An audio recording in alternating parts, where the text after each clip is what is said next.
Assalamualaikum warahmatullahi wabarakatuh. Alhamdulillah, segala puji bagi Allah Subhanahu wa taala yang telah memberikan kita nikmat iman, kesehatan dan kesempatan untuk berkumpul di majelis yang penuh berkah ini. Salawat serta salam semoga senantiasa tercurah kepada junjungan kita Nabi Muhammad Subhanahu wa taala, keluarga, sahabat dan umatnya yang setia mengikuti ajaran-ajaran beliau hingga akhir zaman. Hadirin yang dirahmati Allah, pada kesempatan kali ini, izinkan saya menyampaikan sebuah tema yang sangat penting dan relevan dengan kehidupan kita sehari-hari, yaitu kejarlah akhiratmu maka dunia akan mengikutimu. Kehidupan dunia dan akhirat dalam perspektif Islam. Hadirin yang dimuliakan Allah, kita semua tahu bahwa hidup di dunia ini adalah sementara.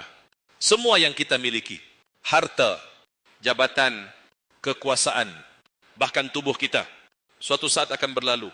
Allah Subhanahu wa taala berfirman dalam Al-Qur'an, apa yang ada di sisi kalian itu akan binasa dan apa yang ada di sisi Allah itu kekal. Quran surat An-Nahl ayat 96. Namun meskipun dunia ini bersifat sementara, kita sebagai umat Islam diajarkan untuk tidak mengabaikannya. Dunia adalah tempat kita berusaha, beribadah dan beramal. Tetapi kita harus ingat bahwa akhiratlah yang menjadi tujuan utama. Rasulullah SAW pernah bersabda, jika kamu mengutamakan akhirat, dunia akan mengikuti kamu. Namun jika kamu mengutamakan dunia, maka akhirat akan meninggalkan kamu. Hadis riwayat Ibnu Majah, mengutamakan akhirat, dunia akan mengikuti. Hadirin yang dirahmati Allah, kata-kata Rasulullah SAW ini mengandung makna yang sangat dalam. Jika kita mengejar akhirat dengan segala usaha terbaik kita, maka Allah akan memberikan dunia kepada kita sebagai bonus. Kita tidak perlu terlalu khawatir tentang dunia jika kita telah menempatkan akhirat sebagai prioritas. Mengutamakan akhirat artinya kita berusaha untuk selalu beribadah dengan ikhlas, berbuat baik kepada sesama, menjaga akhlak, dan melakukan segala sesuatu yang dapat mendekatkan kita kepada Allah Subhanahu wa taala. Hal ini sesuai dengan firman Allah dalam Al-Quran. Barang siapa yang menginginkan kehidupan akhirat dan berusaha sekuat tenaga untuk mencapainya, sedangkan dia adalah seorang mukmin, maka mereka adalah orang-orang yang amalannya dibalas dengan baik. Quran surat Al-Isra ayat 19. Dengan mengutamakan akhirat, kita tidak hanya berfokus pada dunia, tetapi juga berusaha untuk mencapai kebahagiaan yang kekal di akhirat. Dan inilah yang akan membawa keberkahan dalam kehidupan dunia kita. Kita akan diberi kemudahan dalam urusan dunia oleh Allah, karena Allah lebih mengetahui apa yang terbaik bagi kita. Tanda orang yang mengutamakan akhirat. Lalu, bagaimana kita tahu bahwa kita benar-benar mengutamakan akhirat? Berikut beberapa ciri-ciri orang yang mengutamakan akhirat dalam hidupnya. Konsisten dalam beribadah.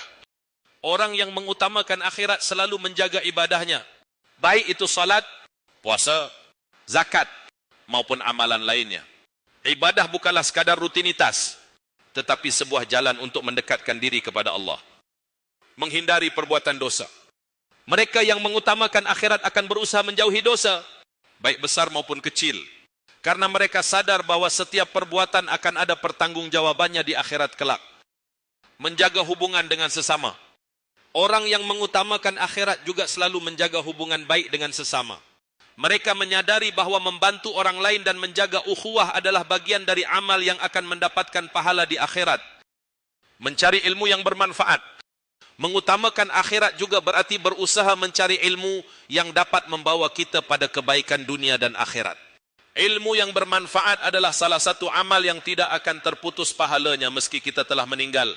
Sebagaimana sabda Rasulullah SAW, jika seseorang meninggal, maka terputuslah amalannya, kecuali 3 hal: sedekah jariyah, ilmu yang bermanfaat, dan anak yang saleh yang mendoakan orang tuanya. Hadis riwayat Muslim. Keberkahan dunia sebagai bonus.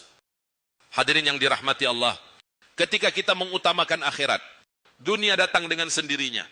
Allah Subhanahu wa taala berfirman, barang siapa yang bertakwa kepada Allah, niscaya dia akan memberikan jalan keluar baginya dan memberi rezeki dari arah yang tidak disangka-sangka. Quran surat At-Talaq ayat 2-3.